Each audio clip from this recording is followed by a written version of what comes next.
Di era digital saat ini, informasi dan berita dapat dengan cepat tersebar. Internet menjadi nyawa dari lajunya persebaran informasi saat ini. Kehadiran internet membuat kehidupan manusia terkoneksi satu dengan lainnya.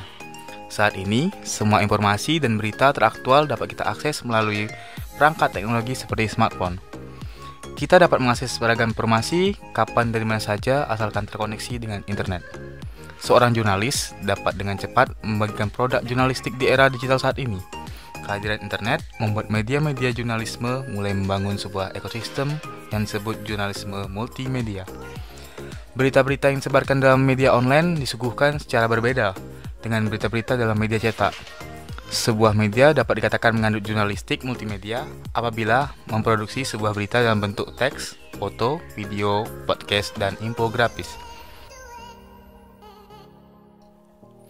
Sebagai makhluk sosial, kita tidak terlepas dari kebutuhan akan informasi. Kita dapat mengetahui beragam informasi dan berita lewat media cetak maupun digital setiap harinya.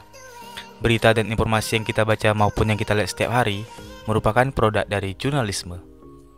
Dalam menyampaikan sebuah berita, seorang jurnalis akan melakukan peliputan, menghimpun data, dan mencari fakta terhadap suatu peristiwa. Memiliki kecerdasan, keberanian, dan kecakapan mengolah informasi bukanlah hal yang semata-mata dibutuhkan untuk menjadi seorang jurnalis. Seiring berkembangnya zaman dan penggunaan perangkat teknologi yang semakin gencar, kehidupan jurnalistik juga mengalami perkembangan. Berkembangnya teknologi juga menjadi suatu perhatian yang harus disadari oleh seorang jurnalis. Seorang jurnalis harus mampu terbuka terhadap hal-hal baru, guna mendukung proses liputan dan pendistribusian karya jurnalistik mereka. Fasilitas yang mendukung seorang jurnalis pada zaman dahulu sangatlah terbatas. Keterbatasan ini juga yang membuat penyebaran informasi dan berita menjadi lambat. Selain itu, media yang digunakan juga terbatas seperti koran, radio, dan televisi milik pemerintah. Kita dapat menemukan beragam portal berita online yang ditawarkan oleh media-media dengan ciri khasnya masing-masing. Beberapa media online bahkan merupakan produk dari beberapa wartawan atau jurnalis. Salah satu media yang dibangun oleh seorang jurnalis yang saat ini menjadi salah satu media pilihan di Indonesia adalah Halo Riau. Mari kita ikuti perkembangan media Halo Riau. Assalamualaikum warahmatullahi wabarakatuh. Perkenalkan diri saya Budi Satria, pemimpin redaksi dari halori.com, merangkap sebagai pimpinan pusat. Sebelah kiri saya Pak Fajri Ilyaspan ini manajer IT, webmaster di halorio.com, terkenal IT, beliau yang ngurus. Baik, untuk Halo Riau ini sebenarnya kita dirikan awalnya untuk membackup Metro Riau, koran atau media cetak, koran dari kita punya grup itu Metro Riau. Dan Halo Riau ini didirikan di tepat tanggal 12 November 2010. Jadi udah berumur 12 tahun lalu. Kemarin di November kita merayakan ulang tahun ke-12. Nah, dengan kehadiran media online atau media cyber sekarang ini yang kita kenal dengan mainstream, itu tujuannya untuk membackup kehadiran dari koran. Karena kita dulu memprediksi bahwa kedepannya kita harus ada semacam media online. Karena apalagi sekarang itu sudah menjadi keharusan sebuah media cetak untuk bisa di backup sama media online. Nah, lama-kelamaan barangkali nanti ke depan media cetak tidak ada lagi dan digantikan dengan media online. Apalagi sekarang berperang kita akan dunia medsos ya. Nah, ini luar biasa. Media sosial akan mematikan bisnis media. Ini sudah terjadi sekarang untuk media cetak. Silakan Gus. Berarti untuk masalah di Halo Riau ini untuk backup ini Pak ya, backup media. Sebenarnya permasalahan jadi masalah. Itu tujuan kita mendirikan. Tujuannya. Nah, masalahnya yang pertama kita hadapi barangkali terkait dengan SDM saat itu. SDM, sumber daya manusia, terkait IT-nya juga. Bagaimana kita bisa mengembangkan media online ini secara cepat. Karena saat itu kan belum dikenal. Masyarakat juga atau pembaca kita belum kenal atau belum terbiasa dengan online. Zaman dulu kan pakai data ya.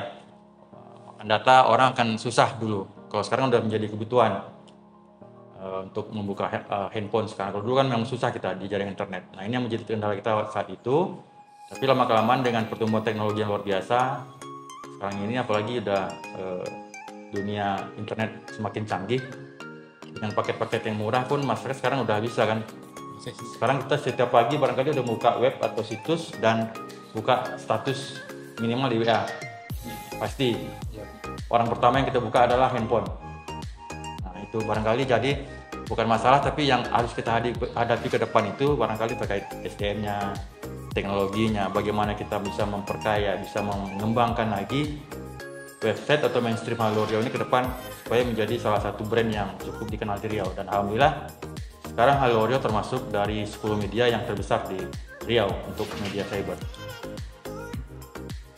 Berarti kalau untuk masalah sendiri itu Pak, itu emang dari ide dari foundernya atau dari kawan-kawan? Oh, baik. Ide sebenarnya itu berasal bukan dari owner ataupun founder kita. Idenya itu sangat luar biasa dari namanya Mas Rogi dulu almarhum. Dia pencetus bagaimana supaya media online ini bisa membackup media cetak atau print ya. Alhamdulillah beliau semasa hidup sangat sangat apresiatif dan sangat peduli dengan IT. Bahkan kita saat itu disuruhnya membuat TV, mainstreaming, semuanya terkait dengan broadcast. Dia luar biasa almarhum Pak Rodi. Nah, ini kita sangat berterima kasih kepada beliau yang membuka jalan buat kita sehingga kita sekarang punya 2 media online, baik halorio.com dan meteorio.com sendiri. Berarti ide itu dari Bapak Rudi itu Pak ya? Baru Ya, Mas Rodi. Nah, Pak Rodi dia. Idenya itu dia cetuskan bagaimana supaya bisa ke depannya itu koran bisa di-backup sama media online. Alhamdulillah ternyata sekarang idenya itu menjadi hal yang harus dilakukan sama media cetak. Kalian bisa lihat sendiri media-media besar, Kompas, Tribun, semuanya udah pakai online kan? Iya Pak. Nah, karena tujuan ke depan 5 tahun atau 10 tahun lagi media cetak tidak akan ada gitu. Kita cukup buka dari sini aja, dari handphone mau selesai semua. Nggak perlu lagi beli PC koran. Dan itu pun udah green kan. Terkait lingkungan kan nggak ada lagi. Hutan akan dibabat untuk kertas kan. Oke, silakan.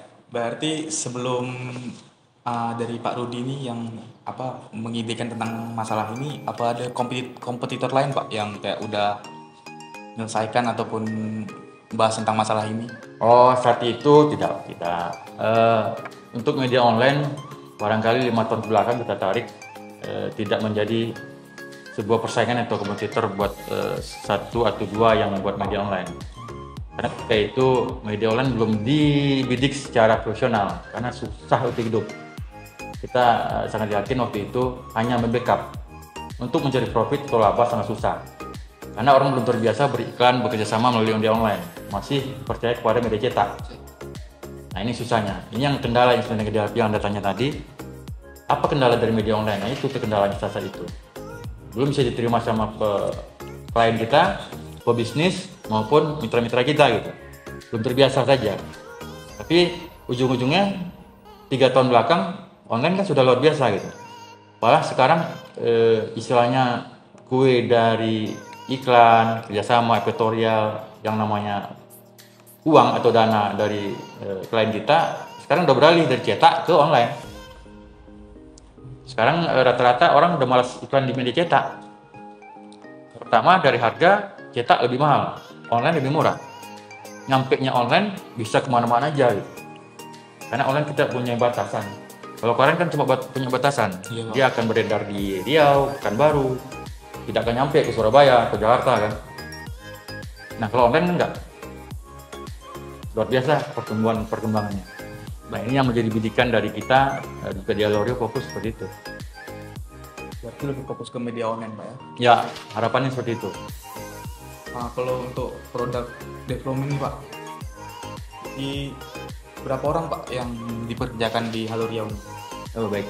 Untuk SDM, kalau untuk Halo Riau, kita memang membuat media yang bukan sekedar hanya media online saja, seperti biasa yang punya teman-teman yang lain, tapi kita profesional.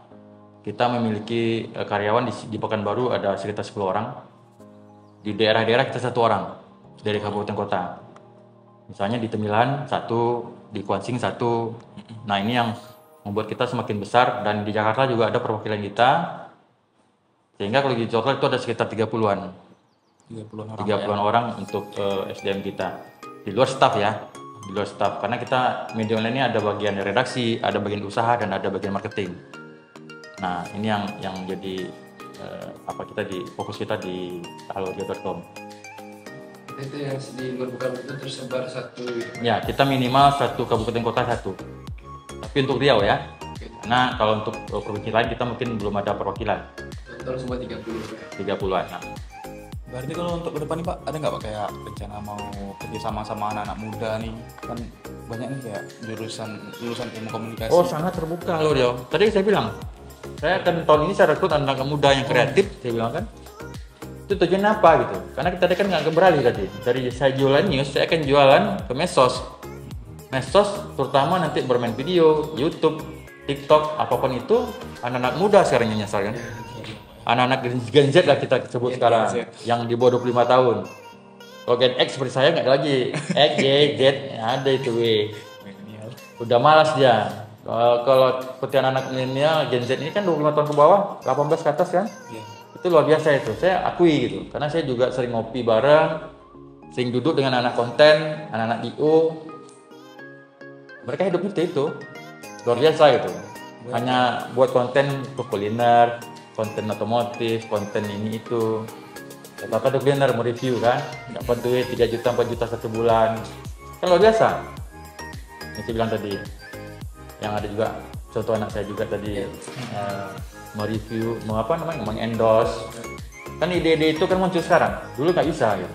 Nah ini makanya saya minta kalau ada teman-teman kalian, ada senior-seniornya mau gabung silakan ke L'Oreal. Saya dengan pintu terbuka saya gabung. Dengan syarat ada pengalaman dan ada kemauan. Nah, itulah tadi perkembangan dari media Halo Riau. Di era media sosial ini, orang-orang semakin mudah mendapatkan informasi sekaligus mudah untuk menyebarkannya. Sudah tidak asing lagi yang namanya Facebook, Twitter, WhatsApp, Line, YouTube, dan lain-lain. Dari semua media tersebut, biasanya terdapat fasilitas untuk membagikan atau meneruskan informasi yang didapat. Paling tidak, membagikan link website, sehingga hanya dengan modal jempol untuk mengklik, membagikan, atau meneruskan, seseorang sudah bisa menjadi kurir informasi. Oleh sebab itu, kepada teman-teman hendaknya lebih berhati-hati lagi ketika mengakses suatu berita atau informasi. Jangan hanya menelan mentah-mentah berita tersebut, tetapi teman-teman harus lebih teliti dan memahaminya, sehingga kita dapat terhindar dari yang namanya hoax atau informasi palsu. Sekian yang dapat kami sampaikan. Terima kasih atas waktunya. Wassalamualaikum warahmatullahi wabarakatuh.